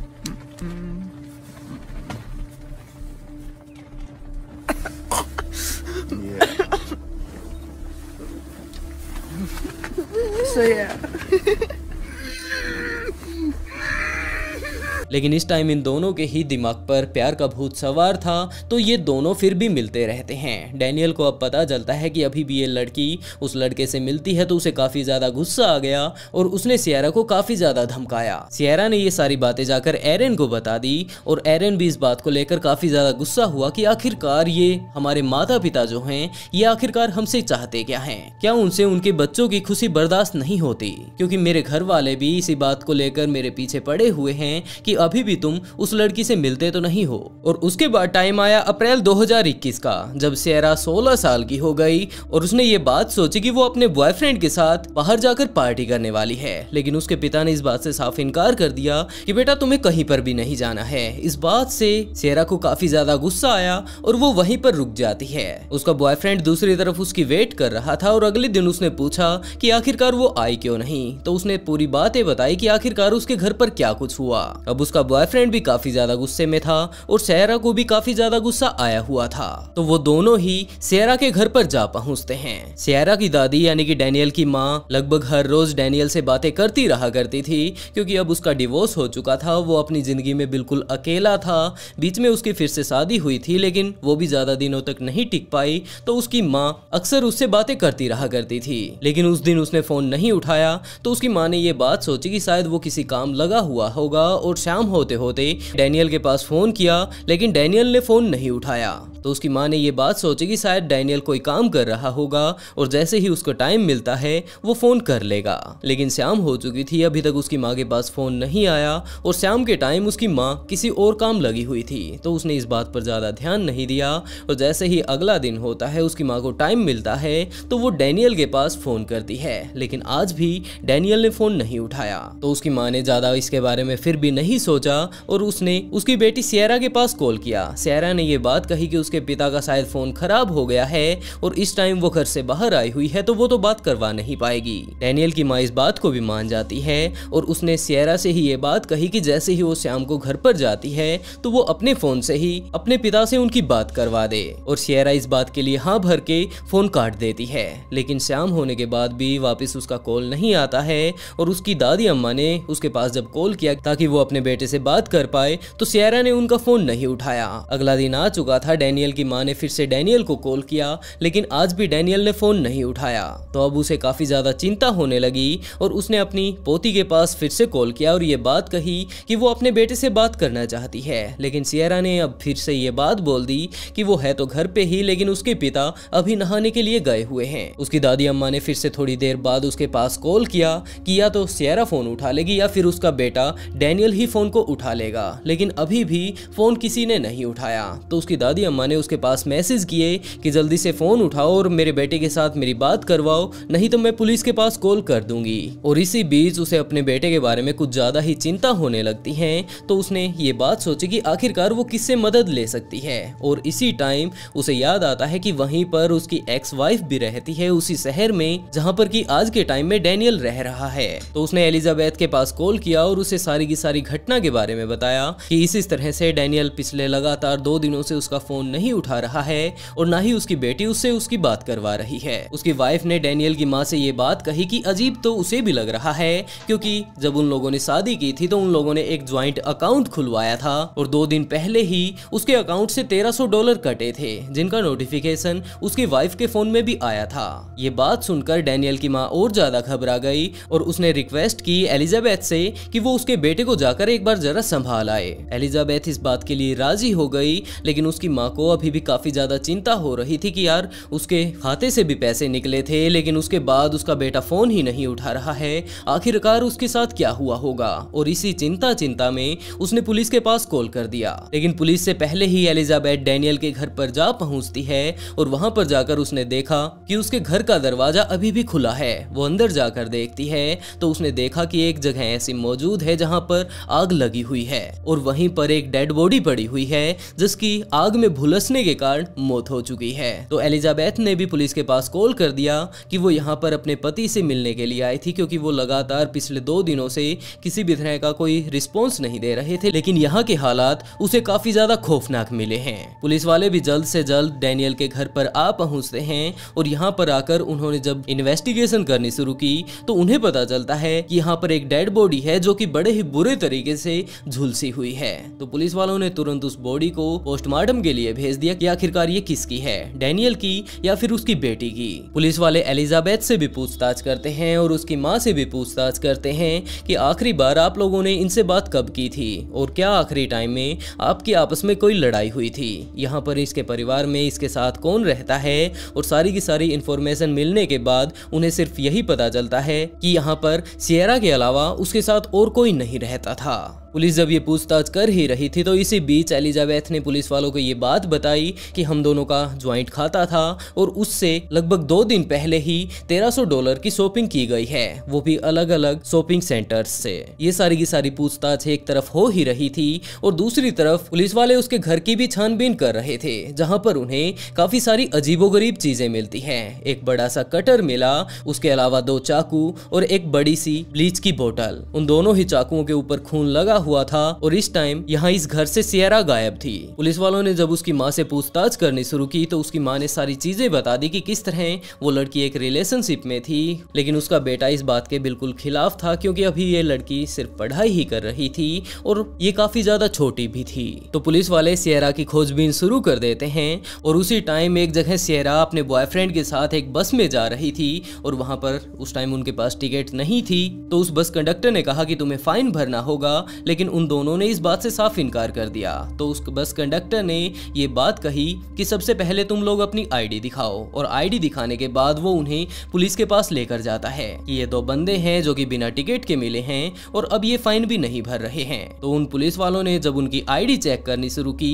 तो उन्हें पता चलता है कि इन्हें तो police ढूंढ रही है। उन पुलिस वालों ने जिन्होंने सियरा और उसके बॉयफ्रेंड को पकड़ा था उस टीम से संपर्क किया जो कि इस केस को सोल्व कर रही थी और उन्हें बताया कि ये लड़का और लड़की यहाँ पर मौजूद हैं। तो पुलिस वाले वहां पर जाते हैं और उन दोनों को ही अपनी हिरासत में लेकर पुलिस स्टेशन आ पहुंचते हैं और उनसे जब पूछताछ करनी शुरू की तो उन्होंने बताया कि इसके पिता इन दोनों के रिलेशनशिप को लेकर बिल्कुल साफ इनकार कर रहे थे, लेकिन ये दोनों एक दूसरे से काफी ज्यादा प्यार करते थे, एक दूसरे से ये अलग नहीं रह सकते थे। तो इन्होंने ये प्लान बनाया कि ये बंदा इन दोनों के प्यार के बीच आ रहा है तो क्यों नहीं इसे बिल्कुल ही रास्ते से हटा दिया जाए, जिसके लिए वो लोग सबसे पहले डैनियल को मार डालते हैं और उसके बाद उसके कार्ड को ले जाकर अलग अलग सुपरमार्केट से अलग अलग सामान खरीदते हैं और वापस यहाँ घर पर आने के बाद उसके शरीर के ऊपर पेट्रोल डालकर उसमें आग लगा देते हैं। उन लोगों ने जब डैनियल की जान ली तो उसे बड़ी ही बेरहमी से मारा और उसके मर जाने के बाद भी लगातार उसके ऊपर काफी सारे वार किए थे। पुलिस की समझ में जैसे ही ये केस आया कि ये सारा का सारा सिर्फ और सिर्फ प्यार के चक्कर में किया गया है तो उन्हें तुरंत कोर्ट में पहुंचा दिया जाता है, जहां पर जाने के बाद उनके सारे के सारे कारनामों को देखकर जज ने उन्हें उम्र कैद की सजा सुनाई। लेकिन अभी भी सियरा और एरन की एज काफी ज्यादा कम थी तो उनकी सजा को घटाकर 22 और 23 साल कर दिया गया और आज के टाइम में अगर देखा जाए तो ये दोनों ही जेल में हैं। वैसे दोस्तों आप लोग इस केस के बारे में क्या सोचते हैं, अपनी राय कमेंट बॉक्स में जरूर बताइएगा। घटना है फिलाडेल्फिया की, जहां पर एक घर में रात के टाइम में आग लग जाती है। आग लगते ही इस घर के अंदर मौजूद लोग चिल्लाने लगते हैं और कुछ एक देर बाद ही वो अपने बच्चों को लेकर घर से बाहर आ जाते हैं। लेकिन अभी भी एक छोटी सी बच्ची जो कि 10 दिन पहले ही इस दुनिया में आई है वो इस घर के अंदर ही थी। तो वो पति पत्नी सीधा का सीधा उस घर के अंदर जा घुसते हैं और उसे बचाने की कोशिश करते हैं, लेकिन आग की लपटें काफी ज्यादा तब तक फैल चुकी थी, जिसके बाद वो जैसे तैसे कर वापस बाहर निकल आते हैं। कुछ एक देर बाद ही फायर फाइटर आ गए और उन्होंने उस आग के ऊपर काबू पा लिया। लेकिन अभी भी पुलिस वालों के और उस फैमिली के दिमाग में यही बात चल रही थी कि क्या सच में ही ये जो आग लगी है ये नेचुरल है या फिर इसके पीछे किसी का हाथ है। लेकिन कुछ एक दिनों बाद ही ये एक कोल्ड केस बन जाता है, लेकिन वो महिला अभी भी मानने वाली नहीं थी कि यहाँ पर जो कुछ भी ये हुआ है ये सिर्फ एक हादसा है और वो लगातार बार बार पुलिस के पास जाती है और काफी सारी ऐसी ही और इन्वेस्टिगेशन जब पुलिस वालों से करवाती है, इसका जो रिजल्ट निकल कर आया उसके बारे में तो किसी ने सोचा ही नहीं था। टाइम था 1996 का, जब नॉर्थ फिलाडेल्फिया में वेरा परिवार अपने बच्चों के साथ बड़ी ही खुशी से रहता था। इस घर में लुजाडा, उसका पति पेड्रो और उसके 2 लड़के मौजूद थे। अब इनकी वैसे तो फैमिली कंप्लीट हो चुकी थी, लेकिन अभी भी लुजाडा के दिमाग में ये था, वो दिल से ये बात चाहती थी कि उनके घर पर एक लड़की भी होनी चाहिए, जिसके चलते उसने पेड्रो से इस बारे में बात की और पेड्रो ने भी लुजाडा की ये बात सुनकर यही बात कही कि हाँ, हमारे घर में हमारी एक बेटी भी होनी चाहिए। और वो दोनों ही इस बारे में सोचकर एक नए बच्चे की प्लानिंग करने लगते हैं और 5 दिसंबर 1997 को उनके घर पर एक लड़की होती है, जिसका नाम उन्होंने बड़े ही प्यार से डेलिमार क्यूबस बेरा रखा। और इसके बाद उन्होंने अपने घर परिवार में ये बताना शुरू किया कि हमारे घर पर इस तरह से एक लड़की हुई है। सभी लोग काफी ज्यादा खुश थे और इसी खुशी में उन्होंने 15 दिसंबर 1997 को ये फैसला किया कि हम लोग अपने घर पर एक पार्टी करने वाले हैं। उन्होंने सारे के सारे घर वालों को इनवाइट कर लिया और रात को वहां पर वो लोग पार्टी करने भी लगते हैं। पार्टी लगभग शाम को शुरू हुई थी और रात को 11 लगभग बजने वाले थे, तब तक वो जाकर पार्टी खत्म हो चुकी थी और सारे के सारे लोग वापस अपने घर पर जा चुके थे, सिर्फ और सिर्फ एक महिला को छोड़कर, जिसका नाम था कैरोलिन कोरिया। दरअसल ये पेड्रो के बड़े भाई की फ्रेंड थी और कैरोलिन पेड्रो से मिलती है तो इसके साथ भी इसकी जान पहचान हो जाती है। बाद में ये लोग आपस में बातें करते हैं और धीरे धीरे कर इन लोगों के बीच जान पहचान काफी ज्यादा अच्छे से बढ़ गई। और आज के टाइम में जब पेड्रो के घर पर पार्टी थी तो कैरोलिन को भी बुलाया गया था। पार्टी में मौजूद सारे मेहमान अब जा चुके थे। लुजाडा अपने घर पर मौजूद जो भी सामान बिखरा हुआ था उसे इकट्ठा कर रही थी, जितने भी धोने के बर्तन थे उन सभी को सिंक में पहुंचा रही थी और यूं ही अपने घर की नॉर्मल साफ सफाई कर रही थी। जिस तरह की पार्टी में छोटी मोटी चीजें बिखर जाती हैं उन्हें संभाल रही थी। कैरोलिन वापस अपने घर पर अभी नहीं गई थी, क्योंकि जब वो यहाँ पर आ रही थी तो रास्ते में ही उसकी गाड़ी खराब हो गई। उसने जैसे तैसे कर काफी ज्यादा मशक्कत करके अपनी गाड़ी को थोड़ा बहुत ठीक कर लिया और जब वो यहाँ पर आती है तो फिर से उसकी गाड़ी खराब हो जाती है और अब पेड्रो उसकी गाड़ी ठीक करने के लिए बाहर गैराज में लगा हुआ था। लुजाडा अपने घर की साफ सफाई में लगी हुई थी, लेकिन इसी बीच डेलिमार रोने लगती है तो लुजाडा ने उसे उठाया और अपने घर पर मौजूद फर्स्ट फ्लोर पर जो रूम था वहां पर ले जाकर उसे दूध पिलाकर वो पालने में सुलाकर वापस नीचे आ जाती है और यूं ही अपने घर का काम करने लगती है। लेकिन इसी बीच लुजाडा और कैरोलिन को जलने की कुछ एक बदबू आती है। कैरोलिन ने लुजाडा से पूछा कि क्या तुमने गैस पर कोई सामान रख रखा है, और रख भी रखा है तो जाकर उसे संभाल लो क्योंकि वो जल चुका है और अब मुझे जलने की काफी ज्यादा बदबू आ रही है। लुजाडा ने कहा कि जलने की बदबू तो मुझे भी आ रही है, लेकिन मैंने तो गैस पर कुछ रखा ही नहीं और रख भी दिया हो और मैं भूल गई हूँ। तो वो जाकर देखने लगती है, लेकिन गैस पर कुछ भी रखा हुआ नहीं था। जिसके बाद वो वापस आती है और इसी तरह जब वो खड़े खड़े वहां पर बातें कर रहे थे तो उन्हें दिखाई पड़ता है कि हमारे घर में मौजूद जो सीढ़ियां हैं उससे धुआं नीचे आ रहा है, यानी कि आग फर्स्ट फ्लोर पर लगी हुई है। धुआं जब सीढ़ियों से नीचे आ रहा था तो लुजाडा इस चीज को देखकर काफी ज्यादा घबरा गई और उसे अपनी बेटी की याद आती है कि वो तो ऊपर ही है। तो वो ऊपर जाने की कोशिश करती है, लेकिन जब वो कमरे में पहुंचती है तो उसे पता चलता है कि यहाँ पर कमरे में पूरे तरीके से आग की लपटें फैल चुकी हैं और वो अंदर नहीं घुस सकती। वो अंदर जबरदस्ती घुसने की कोशिश करती है, लेकिन वो आग की चपेट में आ जाती है। जिसके बाद वो अपने आप को बचाते बचाते वापस नीचे आती है और गैराज में काम कर रहे पेड्रो को जाकर ये बात बताती है कि ऊपर आग लग चुकी है और डेलिमार ऊपर ही है। तो पेड्रो भी भागकर ऊपर जाता है, लेकिन वो कमरे में घुस पाता उससे पहले ही आग काफी ज्यादा बढ़ चुकी थी और अब वो आग सीढ़ियों तक आ चुकी थी। वो भी अंदर नहीं घुस पाया। दूसरी तरफ कैरोलिन अभी भी नीचे ही थी तो उसने फायर ब्रिगेड के पास कॉल कर दिया, लेकिन तब तक लुजाडा अपने पड़ोसियों के पास जाती है चिल्लाते चिल्लाते और उन्हें अपने साथ लेकर आती है। लेकिन उसके पड़ोसी भी जब अंदर घुसने की कोशिश करते हैं तो वो भी नहीं घुस पाए। कुछ एक देर बाद ही फायर ब्रिगेड वहां पर आ पहुंचती है और उन्होंने उस आग के ऊपर काबू पा लिया। लेकिन जब वो लोग डेलिमार को संभालने के लिए उसके रूम में पहुंचते हैं तो उन्होंने देखा कि यहाँ पर तो मौजूद सारी की सारी चीजें राख में तब्दील हो चुकी हैं और डेलिमार जिस पालने में सो रही थी वो भी पूरे तरीके से अब राख में बदल चुका है और वहां पर सिर्फ राख राख मौजूद है। फायर ब्रिगेड वाले वापस आते हैं और उन्होंने ऊपर के सारी की सारी जो चीज उन्होंने देखी थी उसके बारे में पेड्रो को बताया। पेड्रो ने लुजाडा को इस बारे में बताया और इस बात को सुनकर लुजाडा अंदर तक टूट जाती है। वो कुछ भी समझ नहीं पाई कि आखिरकार ये आग ही क्यों लगी। जब पुलिस वाले वहां पर आते हैं और अपनी सारी की सारी छानबीन करते हैं तो उन्होंने बताया कि यहाँ पर शॉर्ट सर्किट हुआ था और उसी के कारण ये आग लगी थी। तो लुजाडा ने पूरा एक्सप्लेन करके बताना शुरू किया कि मैं जब ऊपर गई थी तो वो डोर खुला हुआ था और सामने ही मैं अपनी बेटी के पालने को देख सकती थी। धुआं वहां पर काफी ज्यादा था लेकिन मैं साफ साफ ये बात देख सकती थी कि वो अपने पालने में नहीं है। और दूसरी तरफ जो उस कमरे में खिड़की लगी हुई थी वो भी उस टाइम खुली हुई थी। वैसे तो बाहर का मौसम काफी ज्यादा ठंड भरा है लेकिन इतनी ठंड में भी उस खिड़की को आखिरकार किसने खोला होगा।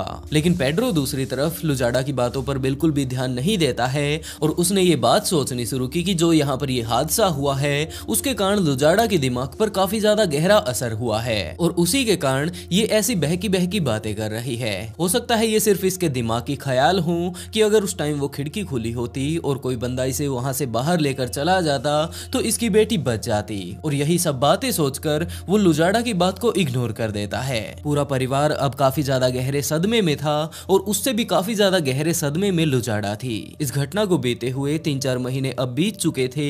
पेड्रो को लगातार लुजाडा बाद में भी यही बात कहती रही कि जरूर हमारी बेटी के साथ कोई ना कोई ऐसी घटना घटी है जिसके बारे में हमें नहीं पता है। लेकिन पेड्रो हमेशा उसे यही बात कहता कि डेलीमार अब जा चुकी है और तुम उसके बारे में सोचना छोड़ दो। लेकिन लुजाडा फिर भी लगातार इसी बारे में उससे बातें करती और बार बार डेलीमार के बारे में जब उसे याद दिलाती तो उसे भी काफी ज्यादा परेशानी होती और उसे भी अंदर से काफी ज्यादा तकलीफ होती। जिसके बाद एक टाइम ऐसा भी आया जब इन दोनों के बीच इसी बात को लेकर लड़ाई हो जाती है कि यार तुम कभी मुझे इस गम से उभरने भी दोगी या नहीं। और यही बात बोलकर उन दोनों के बीच लड़ाई हो जाती है। लेकिन एक दिन लड़ाई कुछ ज्यादा ही बढ़ गई और उसके बाद उन दोनों ने ये डिसाइड किया कि वो एक दूसरे से अलग हो जाएंगे और पेड्रो ने लुजाडा को डिवोर्स दे दिया। अब वो दोनों अलग हो चुके थे और काफी दिन इस बात को बीत चुके थे। लेकिन अभी भी लुजाडा के दिमाग में यही बात चल रही थी कि आखिरकार असल में वहां पर हुआ क्या था। क्योंकि जब उसने ऊपर जाकर देखा तो उसकी बेटी पालने में नहीं थी। क्योंकि ऐसा बिल्कुल भी नहीं हो सकता कि एक 10 दिन की लड़की किसी भी तरीके से अपने आप घर से बाहर आ जाए या फिर वहीं पर मौजूद उस खिड़की को जाकर खोल सके। और इन्हीं सब उलझनों में अभी भी वो उलझी हुई थी। इस बात को बीते हुए लगभग 6 साल बीत चुके थे लेकिन लुजाडा आज भी अपनी बेटी को नहीं भूल पाई थी। जिसके बाद टाइम आया 24 जनवरी 2004 का, जब लुजाडा अपने एक रिलेटिव की बर्थडे पार्टी में गई हुई थी, जहां पर जाकर अपने वो पुराने परिवार से मिलती है, पैट्रिक के परिवार से। तलाक लुजाडा और पैट्रिक के बीच हुआ था लेकिन पैट्रिक के घर वाले अभी भी लुजाडा से काफी ज्यादा प्यार करते थे और अक्सर उन लोगों के बीच बातें होती रहती थी। आज वो लोग इस बर्थडे पार्टी में भी आए हुए थे। जिसके बाद वो लोग लुजाडा के साथ कुछ एक देर बातें करते हैं और उसके बाद और मेहमानों के साथ बातें करने लग जाते हैं। लेकिन दूसरी तरफ लुजाडा वहां पर आए हुए किसी भी बंदे के साथ इतना बातें करने में इंटरेस्टेड नहीं थी, जिसके चलते वो वहीं पर जाकर एक चेयर पर बैठ जाती है। क्योंकि उस घटना के बाद उसका मूड काफी ज्यादा खराब था और आज के टाइम में वो थोड़ी थोड़ी डिप्रेशन का भी शिकार हो चुकी थी। तो वो वहीं पर जाकर आराम से एक जगह बैठ जाती है। लेकिन जब वो वहीं पर बैठी हुई थी तो काफी सारे बच्चे वहां पर आए हुए थे और वो सारे एक दूसरे के साथ मिलकर आराम से खेल रहे थे। और इसी बीच उसकी नजर पड़ती है एक लड़की के ऊपर और वो उसे देखकर ये अंदाजा लगाने लगती है कि अगर उसकी बेटी आज जिंदा होती तो हो सकता है वो बिल्कुल इसी तरह दिखाई पड़ती। जिसके चलते लुजाडा उस लड़की की तरफ स्माइल करने लगती है। वो लड़की भी स्माइल करती है और वापस अपने खेलने पर लग जाती है। लेकिन जब लुजाडा लगातार उस लड़की की तरफ देख रही थी तो उसे ये लगने लगा कि इस लड़की का फेस उनके बेटों में मिल रहा है और ऐसा तो तभी होता है जब ये इसके भाई बहन हो। लेकिन लुजाडा को ये लगा कि हो सकता है उसके दिमाग में पूरे तरीके से उसकी बेटी का ख्याल आता रहता है, इसी कारण उसे ये बात लग रही है कि ये उसी की बेटी है। तो उसने इस बात से अपना ध्यान दूसरी तरफ करने की कोशिश की। लेकिन कुछ एक देर बाद ही फिर से उसका ध्यान उसी लड़की के ऊपर जाता है। लेकिन जब वो लड़की दोबारा से लुजाडा को देखती है तो वो फिर से स्माइल करती है और लुजाडा ने देखा कि इस लड़की के फेस पर भी वहीं पर डिंपल पड़ रहे हैं जहां पर कि उसके दोनों लड़कों के फेस पर डिंपल पड़ते हैं। जिसके बाद लुजाडा उस लड़की के पास जाती है और उससे बातें करने लगती है। लुजाडा ने बातों बातों में ये बात पूछी कि बेटा तुम्हारा क्या नाम है, तुम्हारी मम्मी का क्या नाम है, तुम कितने साल के हो और इसी तरह की काफी सारी और भी बातें की। तो कुछ एक देर बाद ही उसे पता चलता है कि ये लड़की किसी और की नहीं जबकि कैरोलिन की है। और ये बात पता चलते ही उसके दिमाग में काफी सारे सवाल इधर से उधर दौड़ने लगे। सबसे पहला सवाल ये था कि वो कैरोलिन को काफी अच्छे से जानती थी, वो उसके परिवार को अच्छे से जानती थी, वो जिन चीजों से स्ट्रगल कर रही रही थी उसके बारे में भी अच्छे से जानती थी, और वो ये था कि कैरोलिन बच्चों के लिए काफी ज्यादा स्ट्रगल कर रही है। दरअसल उसे प्रेगनेंसी में काफी ज्यादा दिक्कत आ रही थी और वो लुजाडा से ये बात कहा करती थी कि उसे भले ही कोई लड़का हो जाए लड़की हो जाए, इस बात में उसे कोई परेशानी नहीं, बस उसे एक बच्चा हो जाए जिसके साथ वो अपनी जिंदगी बड़े ही आराम से बिता पाए। लेकिन लाख कोशिशों के बाद भी वो मां नहीं बन पा रही थी, और ये वही महिला है जो कि उस दिन हमारे घर पर थी जिस दिन हमारे घर पर आग लगी थी। और डेलीमार ऊपर वाले कमरे में सो रही थी। बाद में वो पूरे तरीके से गायब हो जाती है। बाद में उसके पति ने ये समझाना उसे शुरू किया कि वो जरूर इस आग की लपेट में आ गई होगी, और उसने उन सारी चीजों को भी याद किया कि जब वो उसे संभालने के लिए ऊपर गई थी तो वहां पर वो उसके पालने में नहीं थी, और दूसरी तरफ खिड़की भी खुली हुई थी। और इसी तरह के काफी सारे सवाल अब उसके दिमाग में घूम रहे थे। और सामने ही एक छोटी सी लड़की खड़ी थी जो कि आज के टाइम में 6 साल की थी, और इस सारी घटना को भी बीते हुए लगभग 6 साल बीत चुके थे। तो लुजाडा के दिमाग में अब ये बात आने लगी कि जरूर ये उसी की बेटी है, जिसके चलते वो उस लड़की के पास जाती है और उससे बातें करने लगती है। लेकिन बातों बातों में भले ही वो किसी भी तरह की कितनी भी बातें क्यों न कर ले, वो पता नहीं लगा पाएगी कि ये उसी की लड़की है, जिसके चलते उसे ये लगने लगा कि ये लड़की तो उसी की है।